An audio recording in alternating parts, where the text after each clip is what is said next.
See right here, you gon' learn everything. Shout out to Steve Train. Jump on the Steve Train. We real estate disruptors. See, we real estate disruptors. Can't nobody touch us. And yeah, we about to give you game. Shout out to Steve Train. Real estate disruptors. They cannot touch us. And yeah, we about to give you game. Shout out to Steve Train. Jump on the Steve Train. We about to give you game. REI's flowing through my veins. And you don't have to look no further. See right here, you gon' learn everything. Shout out to Steve Train. Jump on the Steve Train. We real estate disruptors.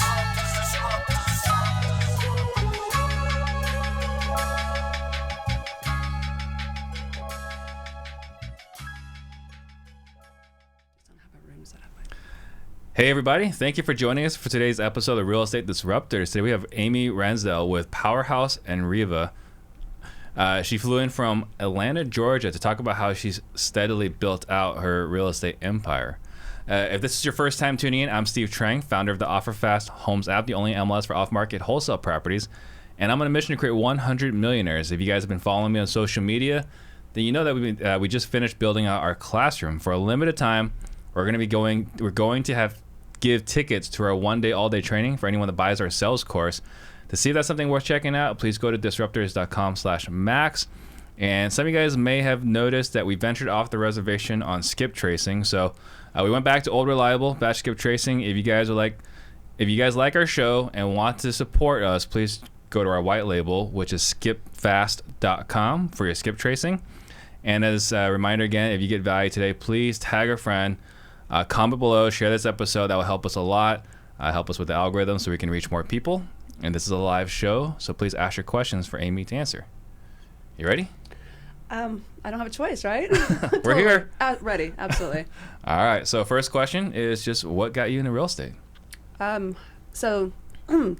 going to give the real raw answer here. I didn't choose to go into real estate. Real estate sort of chose me. Mm-hmm. I stumbled in. So like a lot of stories, my husband at the time was interested in. It was a hobby for him. And so it was an opportunity to help him grow the businesses that he had. And so I did. I adopted it. And all these years later, he's not in real estate as much anymore. And I stuck with it, right? So that's really it. It wasn't something that I chose, but I loved it. So what were you doing before then? Oh, well, so I have a corporate background in training and sales development. That was where I came from. But I was always an entrepreneur. So I had left that and was trying to start my own businesses when I met him. And so typical E-Myth failure at the time. I was trying to be every hat in the business and didn't understand leverage or outsourcing or any of those things back then. So I was struggling. So when he came along with, his hobbies and passions, and I'm a little type A, and I saw an opportunity to kind of dive in and do my part, I went that route. So got it. So when was this? This would have been 19 years ago.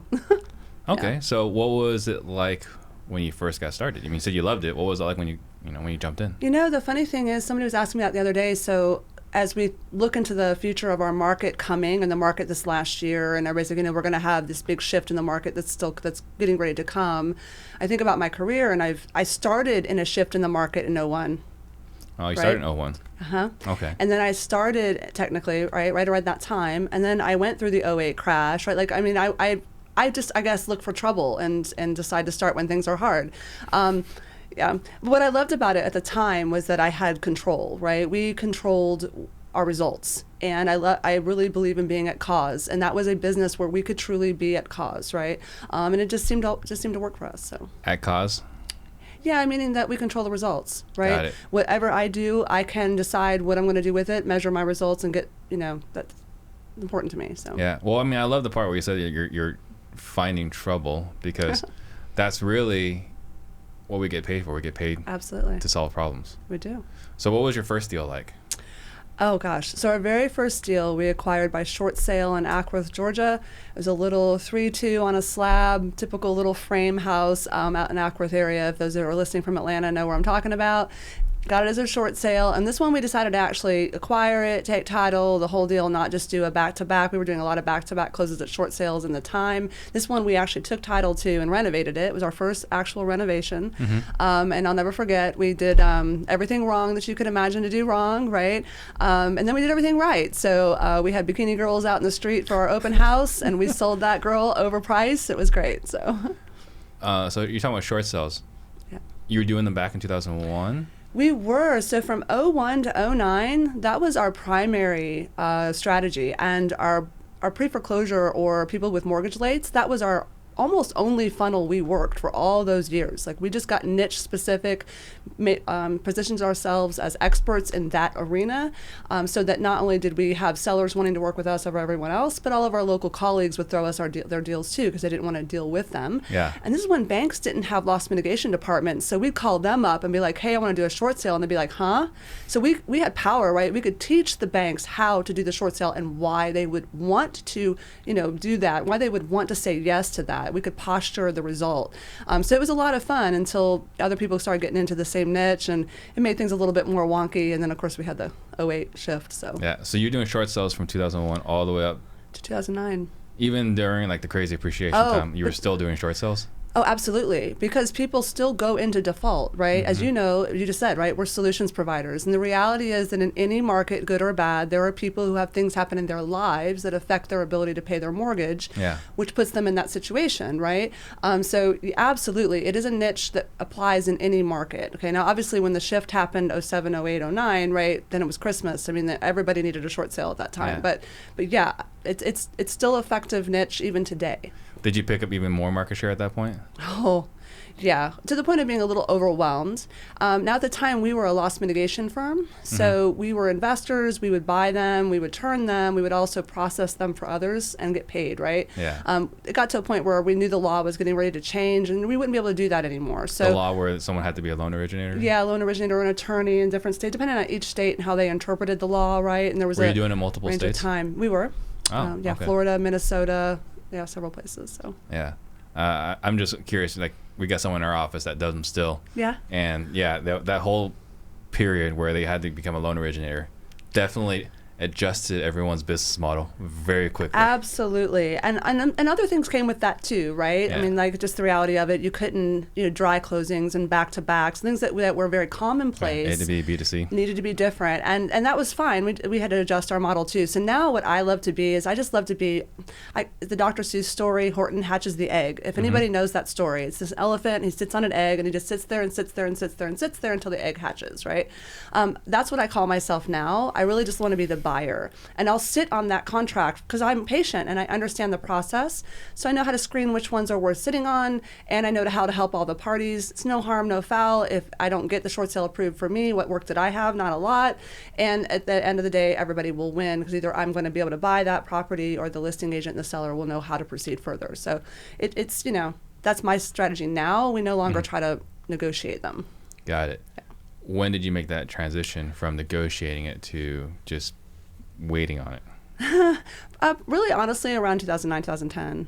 Yeah. Got it. So we had some people who were working for us doing loss mitigation. We basically camped them in an attorney's office locally, and a couple of them are still there.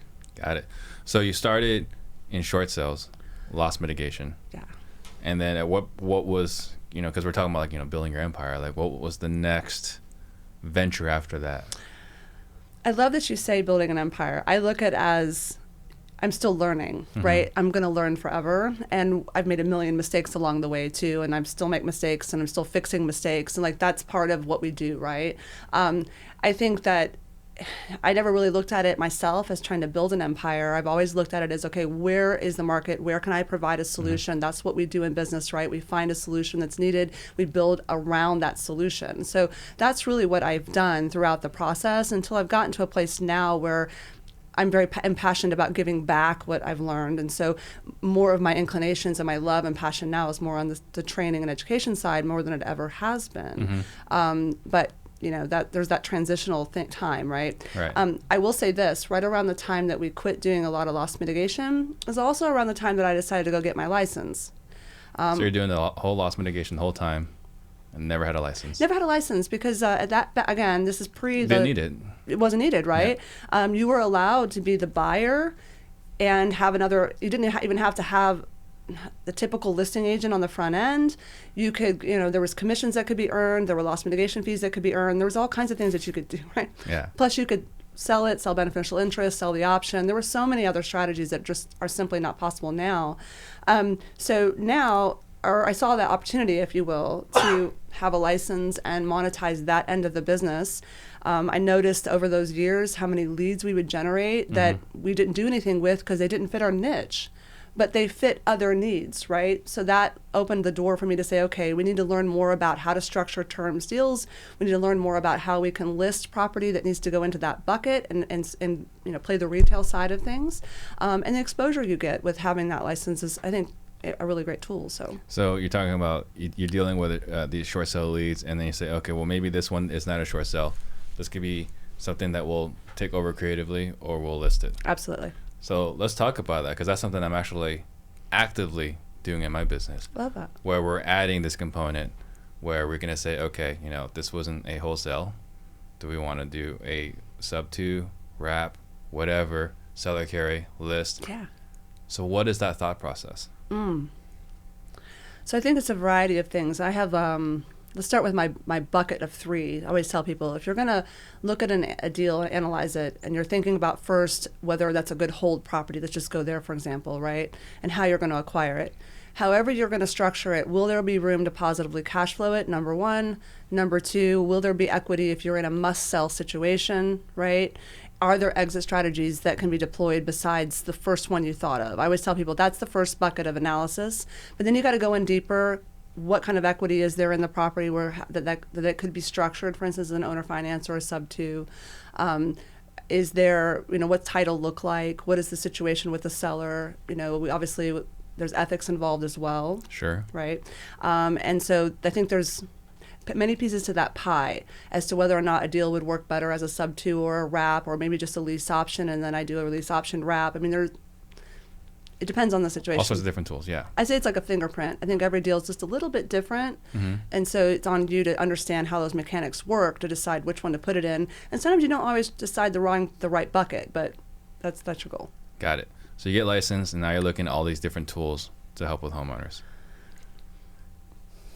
How long into your next venture? Because I bring up the Empire thing, and the only reason why is because Dave Day, right? Love him. He said, "Steve, have you had Amy on the show?" I said, "Who's Amy?" And he says, "You don't know Amy in Atlanta?" It's like, enlighten me. And he's like, "She's like you, but a lot nicer and better at her job." I was Dave, like, "Okay." Thank you.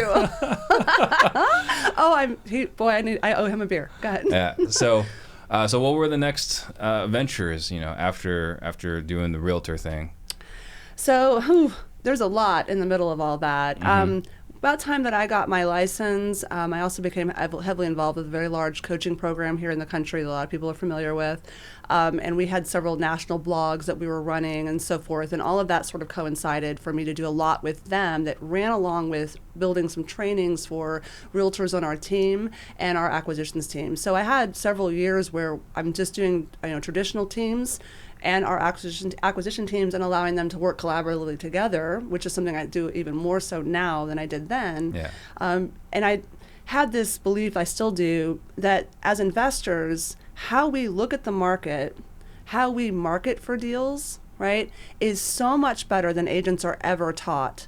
And we know how to laser in and niche ourselves to get the actually motivated sellers in any price points in any area that agents, again, are never taught.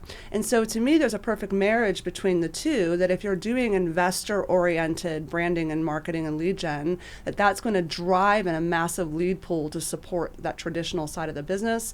And those of you that are listing, that are licensed, understand that listings generate buyer leads, and so et cetera. It just starts to create other pockets of income within the same brand. Right. Additional sources of revenue without any additional expenses. Absolutely. Yeah. Or another way to look at it is that my investment that I'm spending, so that investment going out to generate the leads, what it converts into as business, the cost per acquisition per transaction goes down. Right. So it just, to me, you're looking at a balance sheet, that just makes so much more sense, right? Yeah, and it's something that I've harped on, every now and then, but no one really cares, You just there's the realtor community and the wholesaler community are very separated, and it makes no sense to me. None. Because we're trying to do the same thing. We're trying to find the sellers that want to sell. Yeah. But there's this animosity. I don't know how to get around it. There is this weird animosity, and for a long time it was oil and water, right? Like investors shouldn't have their license. And I'd always ask them, like, well, why shouldn't you have your license? Well, if I have my license, I can't do A, B, and C. And my answer always was, well, if there's things you think you can't do with a license, you probably shouldn't be doing them. Right. Number one, right? And then just, again, there's this perfect marriage. We should be working together. I was at a mastermind a couple of years ago, and there's always not very many girls. I was one of the few women at the table, and I got pushed off to the very end to present, like, oh, she's just an agent and a girl, woman, what's she going to say? That's how I felt the whole time. Maybe I was projecting, I don't know, but my presentation was, I took a lot of the numbers, the acquisition numbers that all the guys had shared in their conversions, and I layered on top of that how many they could convert into the retail side and or utilize the retail market to sell their wholesale deals, and just ran some revenue numbers for them to show them, some of them, literally hundreds of thousands of dollars in revenue they were not generating. They're just throwing it away. They're spending all this money on leads, just throwing money away. And I really had some jaw-dropping moments from people at that table. I'm like, you all need to all add a license to your teams, every one of you. So. Is that when you decided to open the brokerage? No. I've been a brokerage model in different forms since I got my license. It was probably... I was less than a year in of having my license that the entrepreneur in me didn't want to stay in a brokerage. So I hired a qualifying broker and started one, right? I will say that there was different morphed versions of that over the years. It wasn't until... Morphed how? I was an independent brokerage with my own qualifying broker. I hired but owned it. And then I teamed up with another brokerage so that we were two brokers. They ran their division, I ran mine. I was there for a while. And then we went back to being completely independent. And I currently hold the qualifying broker hat, although planning to take that back off of my plate and having someone else serve as qualifying broker and managing broker. Does qualifying broker mean like the one that gets in trouble when things go south? Yes. Okay. Which is what none of us want, right? I reject that. Let's not allow that to come into my energy right now. Yeah. But yes, it is the person that's ultimately responsible, and there is a lot that comes with that. So people who are listening, right? Like if you're trying to make that decision as to whether or not you want to be a brokerage, for some of you that's not the right fit. You don't need to carry that liability and expense of being an independent brokerage. You can simply park your license inside a brokerage and do what you do, but make sure you're finding an investor supportive brokerage. Absolutely. Yeah, I think that's something that people kind of miss. They can't find their investor-friendly broker. I'm convinced they're out there everywhere, but you got to go and find them. Yeah. And I asked that question earlier just because I'm the designated broker, and I don't believe I can find a broker that's willing to take on the kind of liability and risk that I'm totally comfortable with. Well, see, I'm comfortable with it too. Like we've just done so many transactions that like nothing really scares me, and I tend to be I never say no. I just say, no, it can't be that way. Let's figure out how, right? Problem solver. It's hard to find people who are resourceful and solution oriented, right? And so I get it. I feel you. Yeah, I'm sure I'll have the same challenge as I start to openly look. Yeah. So you believe that, taking that model where you're looking for distressed sellers, monetizing it on the back end through traditional means, if it doesn't go in the first bucket, when is wholesaling and flipping and buying and holding, like how does that all fit into this business? Yeah, so the reality is during all this time, I'm still an investor. And again, to everybody listening, everyone should be an investor. Like you have things you do that maybe generate income or build something that you're building that you're passionate about, but truly you should also still be investing, right? And I'm not going to say that everything's always gone the right way over the years. Yeah. Just hasn't. But and I'm still learning, right? But I have actively done the things that I help others do, right? So as an active coach and consultant and broker who's working with people in volume, who do volume, I myself have done a lot of transactions. So I encourage everybody that even if you're going to go the route of what I'm doing right now, you're still investing, right? So I currently have an acquisitions team. They have a pretty lofty goal I set them for the year. What is it? My goal, I hate to say this out loud to the universe. Of course, they would all be like, yeah, let's do it. Our goal was to turn 100 houses in the next calendar year. Not all is obviously renovation flips. A lot of that would be going through some sort of a wholesale route or hold route or turnkey route. But that was the goal I gave them. So they'd have something to measure backwards from on what their daily metrics need to be. Got it. So on that note, you mentioned about the importance of lead systems, knowing your numbers, and the value of why that's important. You want to elaborate on that? Do you love your numbers? Do I love my numbers? No, but I look at them. That's the best answer. Okay. Oh, I so love that answer because sometimes I don't either. Yeah. I looked at a report for the cold calling team as I was in the car on the way here, and I'm like, I don't know if I love those numbers, but you have to though, right? Yeah. And I don't know how many people do this, but if you're listening, anybody that's listening, like you've got to go all the way back from what is your net goal for the year. And what does that translate into what you need to be earning really per day? Or, per project, per day, per average per listing. I mean, all of that affects every decision you make all the way down to how many records you're going to invest in and what method you're going to do to get hold of sellers and how much you're going to invest to do that, right? So you don't know, one of my favorite Tony Robbins quotes is that you can't know what to do for the day if you don't know what you're doing for your life, okay? So that applies in this arena as well on a micro level, that how do I know how many people do I supposed to call that day, talk to that day, follow up with? How many contracts do I need to write per week to get the number of deals that I said I wanted to close? Like, if you don't know what that is, then you'll waste a whole day. Right. All right. So the prototypical, you're talking to someone that's listening to the podcast, hasn't done a deal yet. Yeah. And a lot of people I talk to, their goal, and I don't know what it is about real estate, but everyone's goal is 100,000 in the first year. Yeah. So what would that conversation, let's just say someone in your market, okay, they say, Amy, I want to do 100,000 my first year. So we're talking about the numbers we were just discussing here. Yeah. What would you tell that person as far as what they need to track? Wow. And now it's a complicated question. First of all, I want to speak to the 100,000. I think working with coaching clients, Bob and I were talking the other day, Bob LaChance at REVAGlobal, that we were just kind of reminiscing about how many coaching students we've worked with over the years. And it's huge. It's like, well over 1,000 students, right? Yeah. So it's very common to hear that statement. And a lot of times I think the six-figure thing of 100,000 is something that people fixate on because they've always been sub six figures, right? So it's that first round number that they go after. They don't really have a attainable or sensible reason for choosing it, and sometimes that's the first issue, is really getting kind of down into the dirt with them as to what they really want, which might not be the 100,000. So I just want to put a little balloon on that, kind of hold that out here for a minute. Yeah. Also, we have to sit and do a discovery session with them on what's their resources, right? What is their experience? Do they have more time than money or more money than time? Those are all going to come into play to help them strategize a plan. Yeah. And then from there, it's your local market. What is the average net per deal that you should maybe expect in your local market? If you're in the San Francisco market, you could turn one deal and make six figures, right? But if you're in my market, your average wholesale net pre this crazy little market we're in right now would be anywhere from net 7,500 to 15 grand, maybe, right? So now if you're in my market, well, I got to do maybe 10 to 15 deals to get my net, right? And so now that means I got to close a deal per month. So if I'm going to close a deal per month, we work backwards from there to kind of figure out, well, how many people do I have to talk to get enough appointments to turn enough into a contract?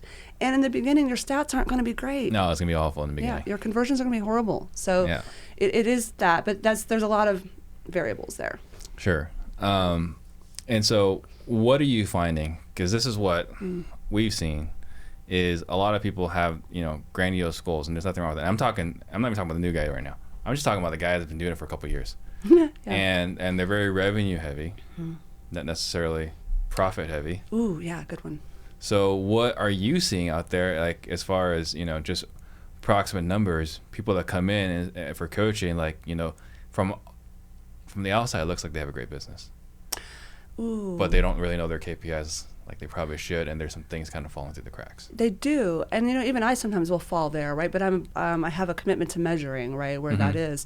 I think that's also just a growth that's a growth thing as well. Yeah. I think as you transition in life and you grow as an into the role of really what an entrepreneur is, which in my world, a definition of an entrepreneur is someone who is making money truly passively from assets, that not necessarily any earned income necessary to have cash flow positive over their expenses. And they could go away for a year, travel to Indonesia or wherever and be gone for an entire year, come back, their business is still profitable and maybe has even grown. Yeah. That's an entrepreneur. And most of us are not fully there yet. I'm not. I know that, right? As my team is all texting me all morning, I'm not being an entrepreneur right now. Okay, so knowing that, yeah, a lot of people have lofty goals, and a lot of people don't understand that there's a difference between revenue or income coming in and profit. Right? Mm-hmm. And so you think you have revenue because you cash a big check from a wholesale deal, but you're not looking at what your expenses and liabilities were, right? What is your liability management, right? Like I have a couple things I'm doing right now. My liability management is really high, and that bothers me. So there's an effect on decisions to help us lessen that, and raise what we're earning from assets so that becomes better, right? I think a lot of people they're looking at the business as a hobby and a thing versus a business owner, and that's just a transitional growth. What is liability management? In my opinion, or in my definition, if you have a lot of liabilities that are not generating profits for you, they're just purely liabilities, then that needs to be lessened, right? That's just, in my world, that's it. Simple. So expenses that aren't generating something for you, right? I mean, like, for instance, I believe debt's a good thing. So I hold your ears, all my Dave Ramsey people. Right? I love Dave. He's awesome. But, and I think that there's some things we shouldn't have as debt, right? Like a primary residence mortgage is not necessarily good debt, right? But debt on a rental property that you're leveraging for cash flow is good debt, right? So there is, range of what a liability can be. Is it good or bad debt? Yeah. Right. So I just want to harp on this or emphasize this one more time, because we're talking about the importance of knowing your numbers. I think it's really hard at times to know your numbers, but if you can develop the habit early, it's going to help you set you up later on. Yeah. Yeah, but you know what? It's hard. It is hard, and it's not fun. No, it's not sexy. It's not fun. And for those of us, like I was a biochem major who got an art degree and worked in sales and marketing, right? Like I'm that creative kinesthetic type, like, woo, I like color, right? So looking at numbers like that, it's not sexy. It's not something that I want to do, but that's what discipline is, right? What's the definition of discipline? Is doing something that we don't like to do, but doing it anyway, okay? And that's part of what your numbers are. And so make that something that becomes sexy for you. And here's the reality.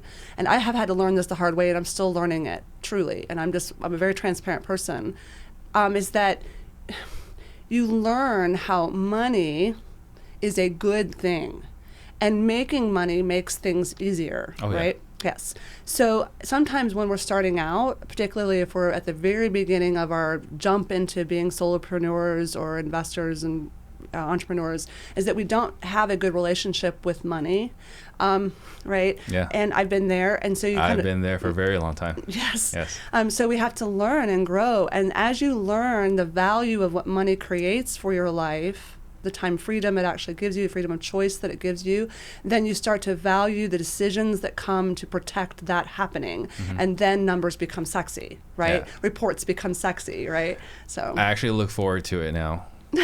It's not fun, but I do look forward to it. Yeah. One thing you were talking about earlier, before before you came in here, is you talked about NLP. Yeah. And NLP is something I've studied. I wouldn't say I'm an expert by any means. I feel very comfortable with my sales skills, sales training, but NLP, I have to ask you, since you said you're good at it, where the hell do you read about it? Because everything I've read has just been a transcription of Richard Bandler and John Grinder or whatever. Like there's no book to read, right? Okay, great. Actually, I can give you, I will, actually, ask me later. I'm going to give you a couple books that you actually would probably appreciate because you love sales and negotiation type stuff. Yeah. That would be some scripting things using NLP techniques that you will just get all excited about. Actually, before you say that, Let me clarify for everyone. Okay. That's neuro-linguistics programming. Thank you. There you go. Okay. Yes. Yeah. So, and you guys can all go Google that and get on YouTube and find a million videos of people trying to teach different techniques within the world of NLP. And NLP goes way beyond language. It's something much, much bigger than even that. But yeah, there is some great content out there. And I'm very blessed to have been a passion of something that I've studied for most of my career. I studied for sales reasons way back in the day. And That's the only reason why I'm studying it. Okay.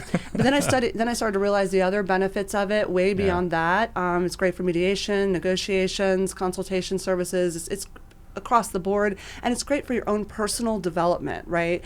So I now do breakthrough coaching sessions with people who need to have a mindset and value shift in order to do well in their business. And there are techniques within the world of NLP that can take somebody in 24 hours and help them break through years of being stuck. Right. I've seen that. Where it was very therapeutic, and it really changed, like removed the breaks in their inside between the ears. I've seen that. Yes. Oh, it's so powerful. And as somebody that does breakthroughs with people, I will tell you, as that person, as the practitioner, it is probably our most exciting moment, because you literally watch their sensory acuity change. I mean, they walk out taller and with color in their cheeks, and they're happier, and the weight of the world is lifted when they actually realize how to move past things that are stuck energy back in their past that is holding them back from understanding or being at a complexity of thought to be able to have the solutions at the level they're trying to go to next. So the reality is, all of us can only we only can work with the resources we have at the time that we have them. And if we've never experienced having to do something at a certain level of complexity, we're not going to be able to do it. Yeah. And sometimes there are just simply things holding us back from believing that we can. It can be a limiting belief, it can be negative emotions and so forth. So I could go really deep, but you were asking about where to find information. What books? Because I read, like I picked up a few of the the Bandler Grinder books, and they're just not written well. So I'll give you. I recently read Words That Change Minds, which I thought was phenomenal. Okay. And then there's another one I can't remember. Something about twisted mouth. What was it? Oh, Sleight of Mouth? Sleight of Mouth. Yeah, Sleight of That Mouth was good. Sleight of Mouth is really amazing. Yeah, Sleight of Mouth was really good. But that's it. That's all I could find. So there's actually a good book on. It was called Art of Persuasion by Rintu Basu. I actually suggest that one. It's a pretty simple read, and you want to do it. You don't want to read it cover to cover. What you want to do is read each section, apply it a lot, like for like a month, right? And so it becomes habit, and then that skill will be installed, and then you can learn the next set of skills, right? Yeah. But I also suggest, if anybody's listening and you have a real passion for learning about what we're talking about, if any of this has sparked anything in you, I'm very blessed that two good friends of mine started a program called Recalibrate 360 a couple of years back. One of the most comprehensive and powerful programs for adopting NLP into your business is their program. And so you can go through their program and become certified in it if that's what you'd like to do, or just simply learn it from them, right? Yeah. And then in the process of becoming a master practitioner with their program, you can even experience a personal breakthrough. And then they have programs above that are for entrepreneurs that are just amazing, right? And I probably have learned more about adopting NLP into what I do just by simply my interactions with them, because that's 100% what they do, right? But it's a game changer for sure. So for those of us that heard us rambling about this for like the last 5 minutes, can you give me an example of how NLP would apply in our business? Ooh. Yes. Okay, so all of us, we're all talking to sellers, customers, clients, right? I don't know if you're an agent or investor, either way. You are having to talk with people. And in that process, sometimes we don't know how to there's several things. A, build rapport with them at a higher level. And in order to build rapport, you need to learn some skills about watching them and how they speak and act and talk that you can use to get into instant higher level rapport. Yeah. When you're in rapport, then you can help get to agreement, right? You can't ever get an agreement. You will be in full resistance if you don't build rapport. And NLP will give you master key skills to do that. Another thing would be learning people's decision strategies. NLP teaches you ways to watch how to ask questions and how to watch people's responses to determine what their decision strategies are. And if you know what those strategies are, then you can present your solution to them in a way that matches their strategy. And so again, you stay in rapport and agreement, right? So just those two things. If you could imagine sitting in front of sellers and doubling increasing your conversion rate with them just by those skills alone, then it's worth doing it. Yeah, there's certain things, when you're meeting with somebody where you just don't like them, you don't know why. Right? It's cognitive dissonance is what it is. Right? And NLP basically removes that hurdle. Yeah. It doesn't make you superhuman. It just reduces the things that you're going to screw up to destroy rapport. It does. One of the presuppositions of NLP is to understand that everybody has a different model of the world and to accept that. You learn to really see people differently. So now when I look at someone who annoys me, I just immediately decide what value level they're at, how they see the world, how they respond to things. I'm just measuring them now, right? Now I will say this though to everybody listening, if somebody really annoys you, it's likely there's something in you that you see in them that you don't like about you or that you need to learn that you haven't learned yet. And so you're probably projecting just a little bit. So also take a little moment to have a learning, right? But NLP is that kind of goes back to like if everyone you know is a jerk, it might be you. You're the common denominator, just saying. Okay, so another thing you were talking about, because you mentioned REVAGlobal earlier, Yes. You mentioned Bob LaChance. Yeah. So transformation from creating a job for yourself to entrepreneurship through outsourcing. Yeah. Can you elaborate on that? Absolutely. So REVAGlobal that we've mentioned a couple times. So REVAGlobal is a virtual assistant company, right? Bob LaChance is the CEO and founder, and it was founded on the principle of, again, providing a solution. So we saw an active need by lots of coaching clients and small business owners within our niche that were struggling. They would, law of the lid. They could only do so much in a day themselves. My favorite law. Yes, John Maxwell. Yes, I say it all the time. So I hit that lid recently with something. But we would see that, right? And so they would want to do more, but they couldn't get past the hours in the day. Or we would watch them do what I call MWAs, minimum wage activities, but they would expect the $100,000 paycheck for the year, but they would be doing MWAs all day. And so, again, creating their own cap, right?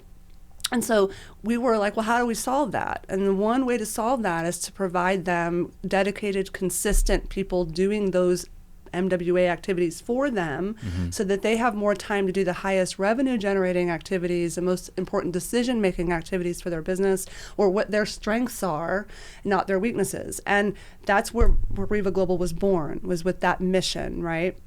And so we treat our VAs the same way. We want to provide them freedom and growth as well. So it's kind of it's a beautiful win on both sides. And a lot of our clients, that's what they're coming to us for is, I want to go from 10 closings a year to 100 closings a year. Well, how are you going to do that? You're going to have to get lean. You're going to have to control your expenses, but still do a lot more production. That's going to require dedicated, trained help to do that. Absolutely. You want to elaborate for people that were just listening what the law of the lid is? So the law of the lid, now John Maxwell, who wrote the 25 Refutable Laws of Leadership? It was 21. 21, sorry, okay. Yeah. One of his laws is law of the lid. And in his book, he's talking about leadership. So he's saying, that the highest the leader goes, and this applies to mindset, skill, experience, commitment, discipline, habits, right? At the highest the leader goes is as high as anybody they lead can go, right? So the leader caps that. But that law of the lid can apply in lots of ways. And if you just can imagine, that if you're a solopreneur, right, then what you can accomplish in a day is your lid, right? Unless you find a way to do more without doing it yourself. So yeah. And I think for me, the law of the lid, maybe is a positive thing, right? You got to push yourself, whatever. The way I always look at it is that I operate from that state of paranoia, is that I always have to get better. Yeah. I need to get better every day. Yeah. Because if I'm not, then the people around me are going to leave. Like, why would they stay with someone that can't help them get better? Ooh, or has, I love what you said, you personally have a commitment to growth and getting better, right? That's a beautiful thing. That makes you an amazing leader because you're vulnerable and humble enough to say, I don't know everything. I don't know everything. And I make mistakes and learn all the time. I learned a really weird fact on the way here today from the Uber driver. But I have a commitment to growth and learning. And that, to me, is the most powerful leader because you're willing to say, they're going to watch you have that habit and that commitment, right? I love that. Yeah. One thing that we were also talking about earlier is the work-life balance. No. You want to share what your experience is, because you're talking about again, we're trying to do similar things. We get all our hands in multiple piles. Yes. Or trying to there's all sorts of revenue opportunities in our industry. There's no shortage of opportunities. No. And so we have our hand in many jars. Yeah. But we also have families. Yeah. So you want to talk about work-life balance. Which, by the way, I love your posts when you share with your kids. Yeah, it's great. I don't. Wow. So first, balance to me is a myth, right? I don't believe anybody has truly balance, but I do believe in having a commitment to living in ecology, right? That I don't want to live in or make choices in such a way that aren't good for my family. They have to be good for me and good for my family. If they're not good for both and good for my team and my society and the world, if they're not good for all of that, then I probably shouldn't or can't do it now, right? Balance does require discipline and being cognizantly aware of, are you there, right? And that's, I'm going to be real and say that's very difficult. In my world, I am a single parent as well, so I am literally the only voice they have for anything they need, my children. And so you also have to have a hierarchy of priorities and establish a world around you that respects those priorities, right? Yeah.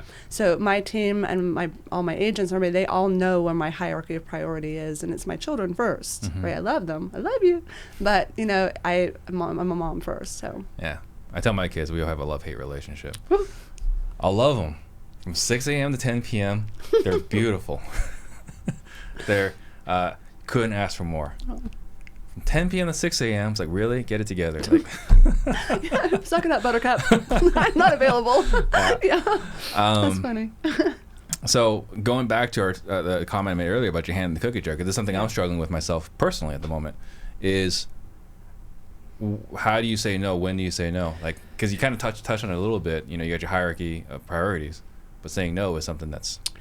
Ooh, so one of my favorite things, and I have a shirt that says it, someone made me, saying no is saying yes to me, right? So we have to have, there's shiny pennies and squirrels everywhere, right? There's fires to be putting out everywhere. And you're right, opportunities do come along, challenges come along, regrets come along, things happen, right? I think you have to have a very clear filter for what you want. And I don't mean materialistic type stuff, although that might be part of it. But even if you're wanting to go buy things, there's probably something underneath that's really what you want. It's probably some sort of way that you want to feel about you or feel about your life. And I think doing a lot of work on what that is so you can set your intention on that becomes your automatic no filter, right? Yeah. I don't have any qualms or feel bad about saying no to people or things or opportunities because I am able to decide if it's going to move me closer to what I want. Yeah, I don't really have a hard time saying no to a lot of things, but there are so many good things that keep coming up. There is. Like I'm here today. Like, yeah. Yes, I mean, this fit within something that I love, which is a passion of helping others rise, and so this fits. So to describe, like you said, this stayed in my filter, right? Yeah. Yeah. Exactly. So Fogtown King wants to know, in your opinion, where do you see the real estate market looking like next year in Atlanta? Ooh. Okay, so Atlanta specifically, for those listening, I'm really proud of our city. What it was back in the 2008 crash is very different. We weren't well insulated then. This time around, we have a lot of good things going for us. We have a great park system, the Beltline system. We have a lot of industry that has moved to Atlanta in the last few years and committed long-term, whether it's the movie industry or other Inc. 500 and you got the Georgia companies. peach everywhere. We have peach trees everywhere. Oh my gosh, yes. I'm talking about it's always that Georgia peach in those movies. Oh, it's credits. everywhere. Yeah. Isn't that great? So we love that, right? Yeah. And we take my children down to watch the zombies walk by with Walking Dead. It's great.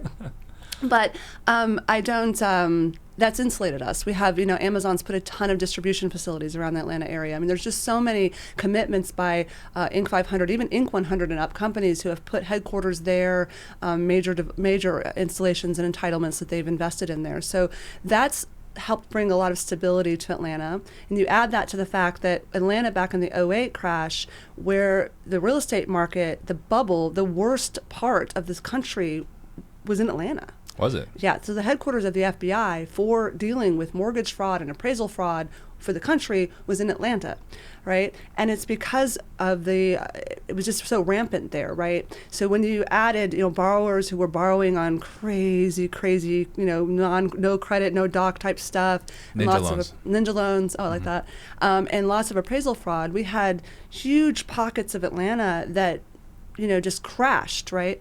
We don't have that this time around. This time around, we have borrowers that are going to go into default this year, but they were good credit borrowers, right? So it's a different game, and there's no equity, there's no non-existent equity thing like we had then. Yeah. So for those of you guys that weren't around during that time, ninja loans is actually a technical term, and that stood for no income, no job or assets. Yes. And listen, I can attest to having short sales walk into my office, and it would be somebody who had a questionable job and somehow bought 5 houses. I'm like, it was crazy, but that's what it is. That's what happened back then. Yeah. So Paul Bavasado has a question, which I think your REVAGlobal side may answer. Okay. What do you suggest? Getting steady deals before outsourcing, or outsourcing from the start? Ooh. Okay, so that also, honestly, if I was your coach, that comes back to sort of what your goals are, what your current resources are, right? If you came to me and you had no money in savings at all, and you have this lofty goal, but you have no money to spend, you're going to have to go out and hustle the streets before I let you outsource, right? If you're somebody that's already, that's well padded, you have 6 months of reserves, and you're really committed, and you've got money budgeted to invest in your marketing and invest into your lead generation, then I'm going to have you probably start outsourcing from the front. Okay, so it's different for depending on who you are and what your situation looks like. It's a very responsible answer. That's not what I did. So I just put everything on a credit card. I actually, honestly, seriously, guys, but you know what? You had, not that you had reserves in place, right? But you had resources available to you, and you made a calculated risk, educated decision. Yeah, sort of. No, not really. Okay, well. I just have a super high risk tolerance. Before real estate, I was a failed poker player. So, my gosh, I was an love engineer, but I tried going pro in poker. I didn't work. But risk reward is something that we got to calculate all the time. We do, but you know what? As we grow, just being honest, hey guys, if you see yourself one day being an entrepreneur, let me tell you what, you're going to go through a little phase of your life where you're going to be a cliff jumper too, right? Like my friends describe me that way. Like you just jump off cliffs. You don't have the feathers or the glue or anything to make the wings, but you somehow find them on the way down. Yeah. I'm like, yeah, well, but I'm committed that I know where I'm going to go if I jump off the cliff. So I'm committed, or I know I'll find the resources, right? So I'm a little bit of a risk taker too. Yeah. It was interesting. I was in a mastermind this past weekend, and someone made the comment, it's like, you just got to jump off the cliff and build a plan on the way down. And someone was like, well, what if you can't figure it out? And my friend Amy was like, well, if you crash, just get up, brush that fire off, and go do it again. Well, absolutely. Not to be as graphic, and I'm like literally seeing blood and like you're putting your bones back together, but in my head. But I tell my team this all the time. I'm like, listen, a big, heavy boulder, that's your goal, right? This big, heavy boulder, like it's inert.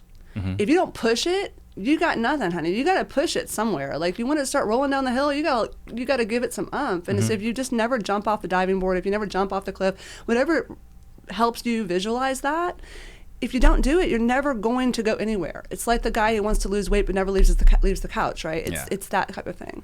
Yeah, it's the Zig Ziglar. You don't have to be great to start, but you have to start to be great. Yes, love that. So Marcos wants to know, what are you doing right now to generate leads? Ooh, very good question. Several things. Okay. Currently, myself personally.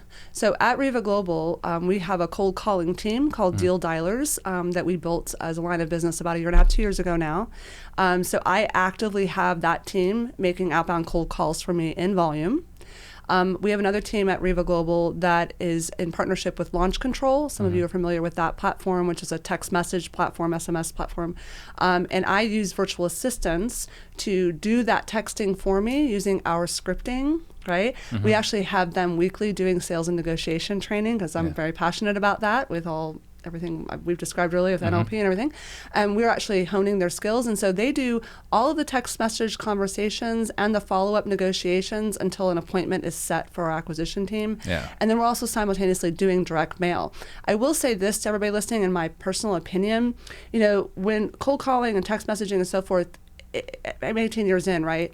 Different types of things become the thing of the moment. And so there becomes more and more volume of that happening, right? So you always want to be paying attention to that. So where we're getting killer results with both cold calling and the text message systems, I also believe that as the year goes along, we're going to have to get back to being on the street and knocking doors. And it's going to have to come back to our systems, which is not necessarily something you can automate or outsource so easily. No, right? You got to scale it. You have to scale slowly. it. But I see a trend of us standing apart from the virtual guys as being a real face that can really shake their hand and really sit at their kitchen table. So I just want to kind of bring that up, that I believe that's something people should start considering making a piece of their structure. Yeah, makes total sense. Yeah. Kevin Saunders wants to know, if you have a realtor on your wholesale team, how do you share his listing revenue if you are not licensed?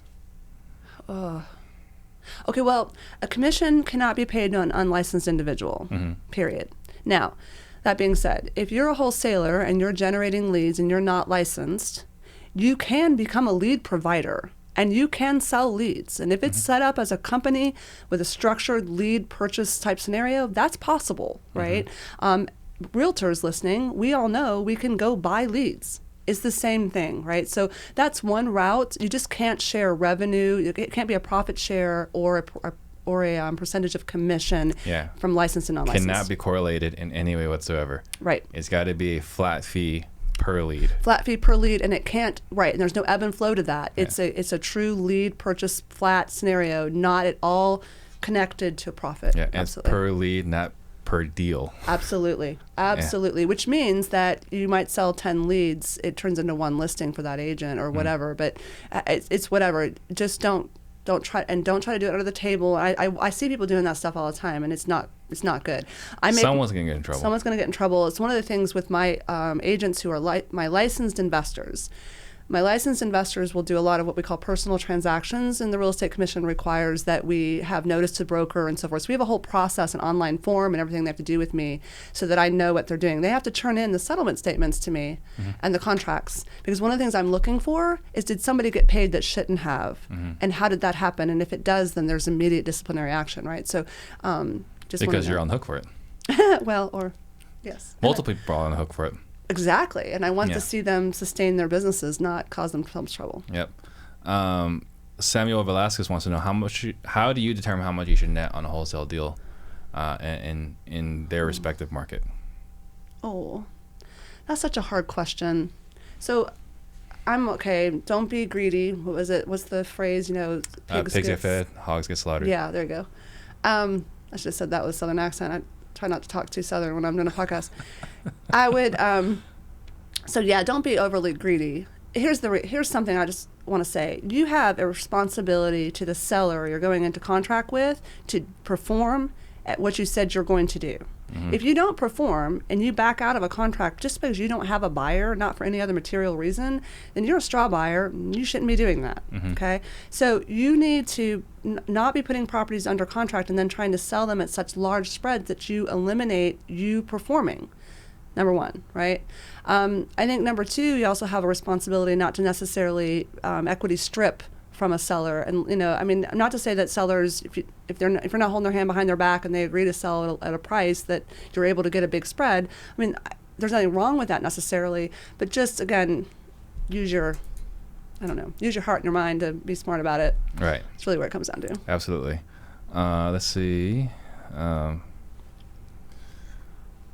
we already answered that question, what kind of marketing to do. So those are most of the questions. Guys, please feel free to ask questions, fire away. So right now, what is your, you're talking about you're using REVAGlobal. What is your monthly marketing budget? Ooh.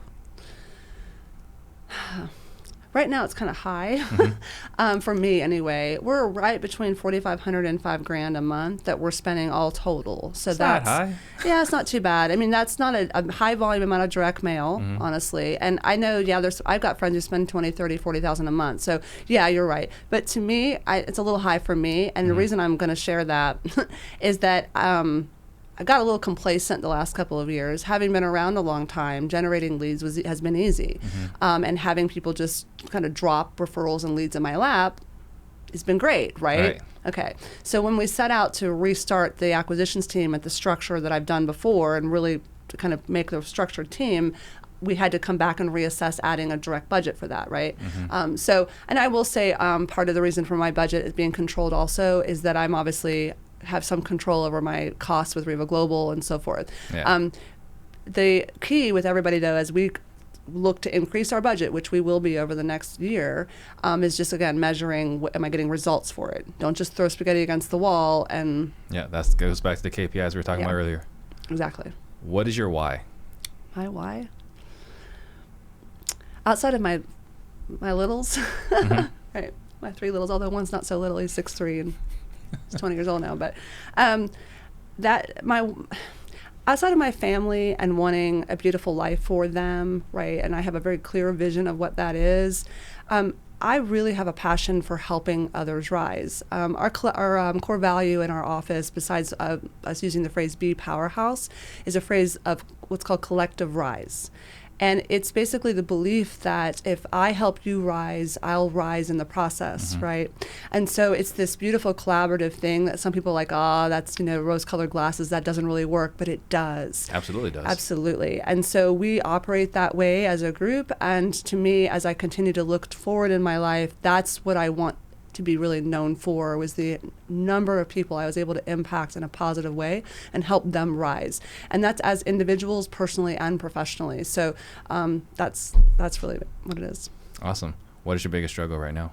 Biggest struggle? Honestly, it's a question that you asked earlier, which was about balance. I would say, being just gutturally honest, this year with COVID and all the adjustments that put into our lives. I had created a lot of momentum, and a couple of things I was doing, I was very excited about. Those things came to a screeching halt. My children being home, virtual learning added to our world. I'm now a homeschool teacher on top of everything. All right.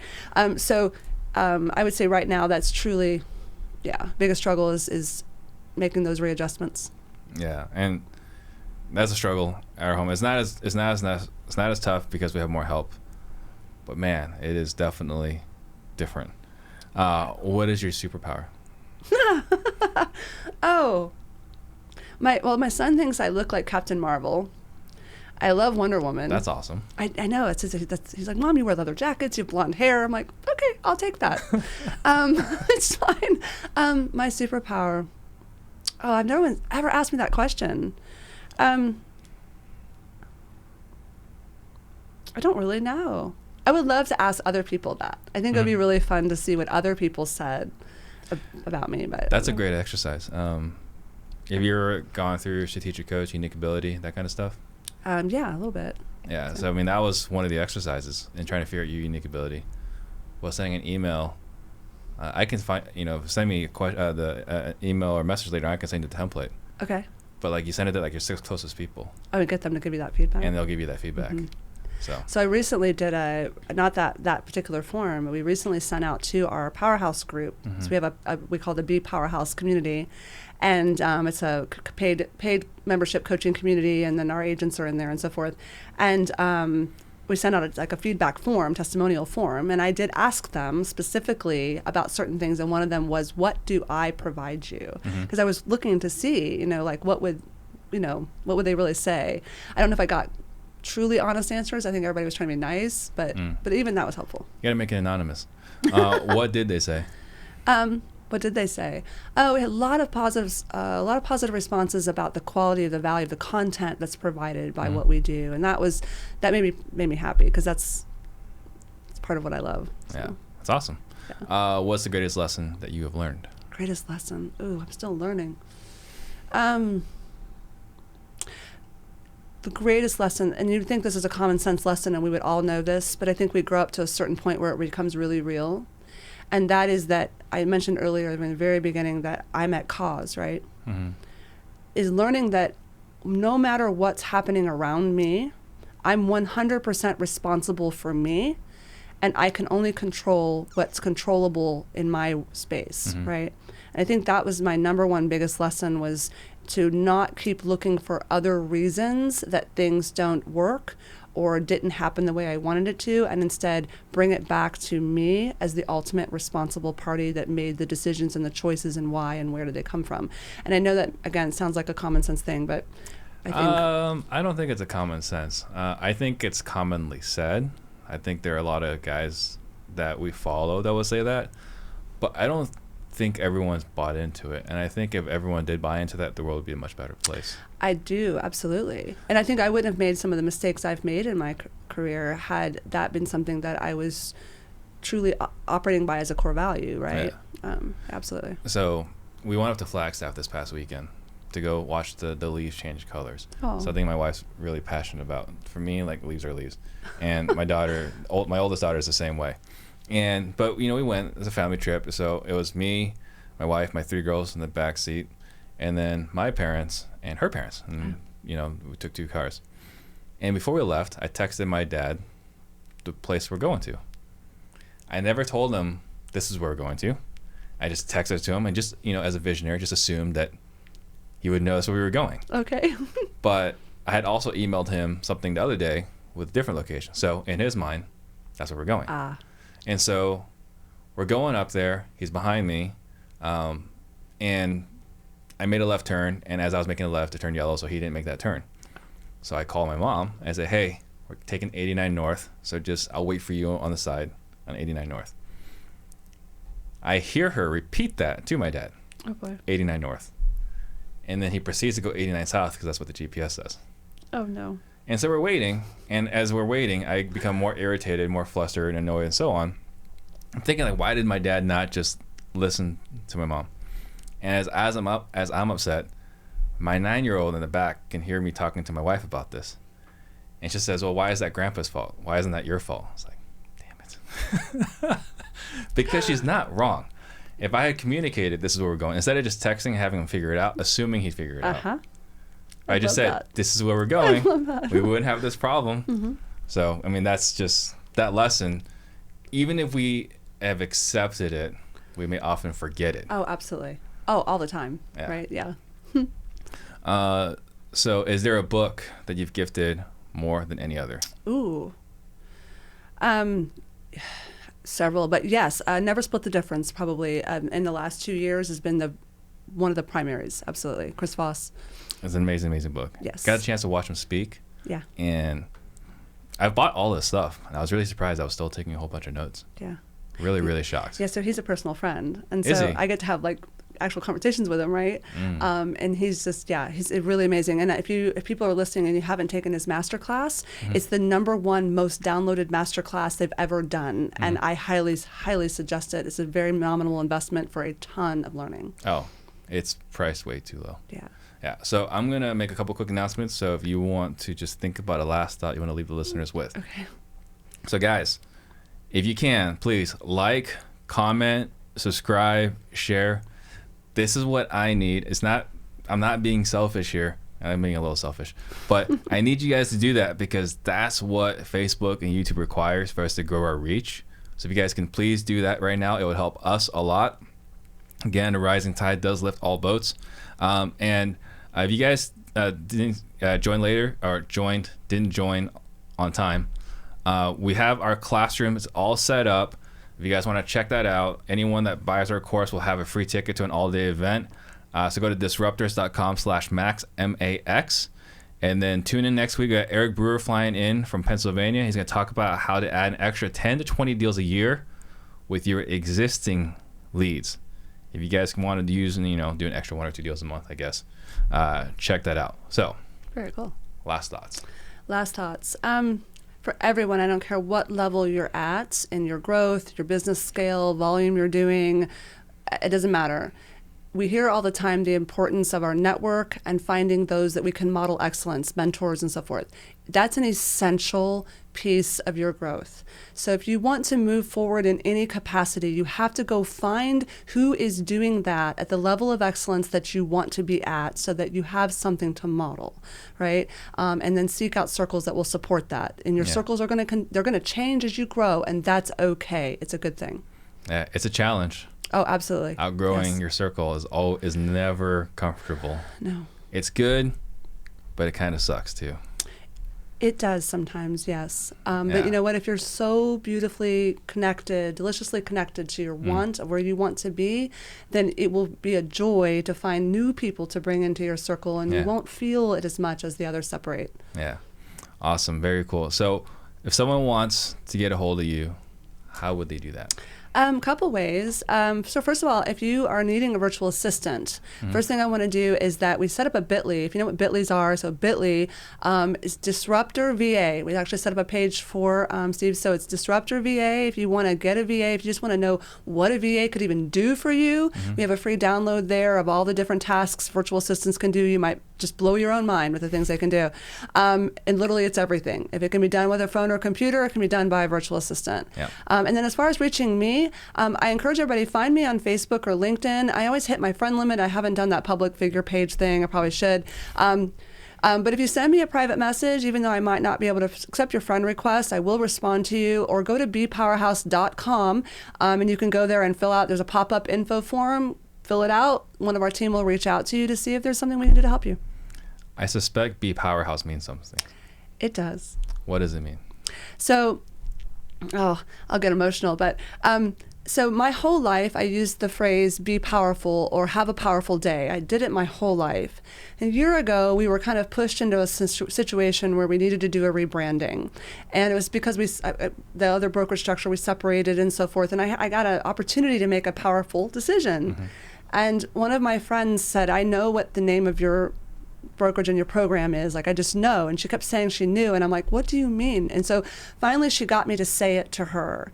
That she goes, why should I work with you as my coach? I said, because I'm a powerhouse. And she's like, there it goes. And I said, yeah. I says, but that's not what I mean. I don't mean like in an arrogant way. I mean that it's a way of being, right? It's a way of behaving in our life and our habits and our disciplines and our choices.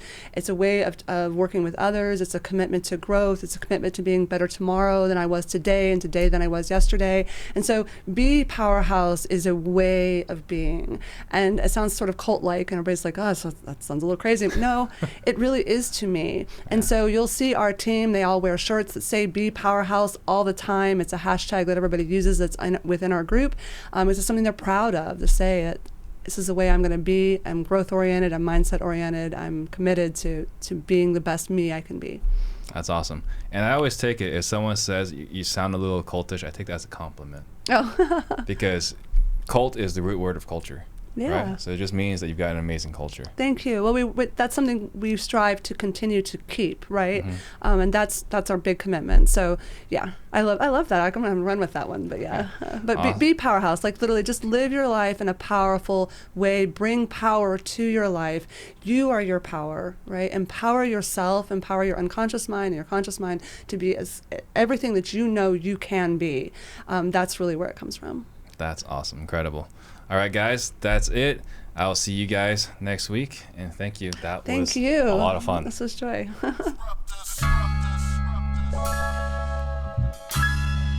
sure? Yeah, see, we real estate disruptors. Can't nobody touch us. And yeah, we about to give you game. Shout out to Steve Train. Real estate disruptors. They cannot touch us.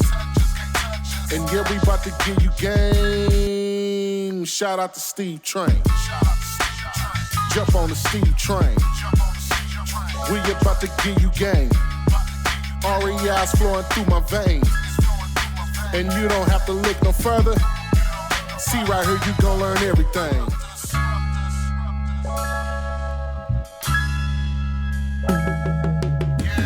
Yeah, see, we real estate disruptors.